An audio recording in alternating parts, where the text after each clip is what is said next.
તાલુકાના સંજેલી નગરમાં આવેલ ગુરુ ગોવિંદ ચોક ખાતે વડોદરા હરણી તળાવ ખાતે બનેલ ગોજારી ઘટનામાં માસૂમ બાળકો અને શિક્ષકોને શ્રદ્ધાંજલિ આપવા આમ આદમી પાર્ટીના દાહોદ જિલ્લાના દાહોદ લોકસભાના ઇન્ચાર્જ નરેશભાઈ બારિયા, સંજેલી તાલુકા પ્રમુખ અલ્પેશ ચારેલ તેમજ તાલુકાના હોદ્દેદારો અને ગ્રામજનો હાજર રહ્યા હતા। રિપોર્ટર અંબારામ કે ખાટ, સંજેલી સાથે કેમેરામેન કપિલ બારિયા।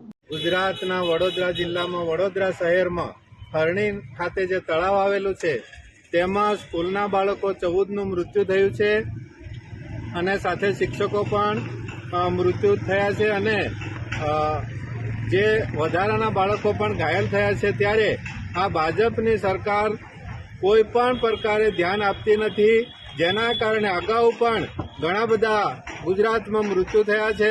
ભાજપનું તંત્ર કોઈ પણ કામનું રહ્યું નથી તેવું ગુજરાતની જનતાને લાગી રહ્યું છે।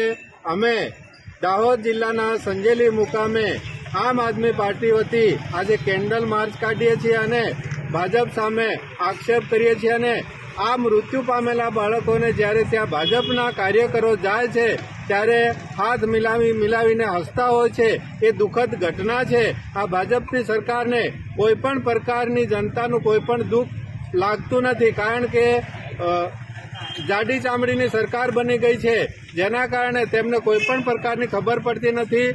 આવી સરકારને જાકારો આપવો જોઈએ અને આ ભાવિ બાળકોનું જે ભવિષ્ય, આજે એમના માતા પિતાનું જે ભવિષ્ય હતું એ અંધકારમય બની ગયું છે।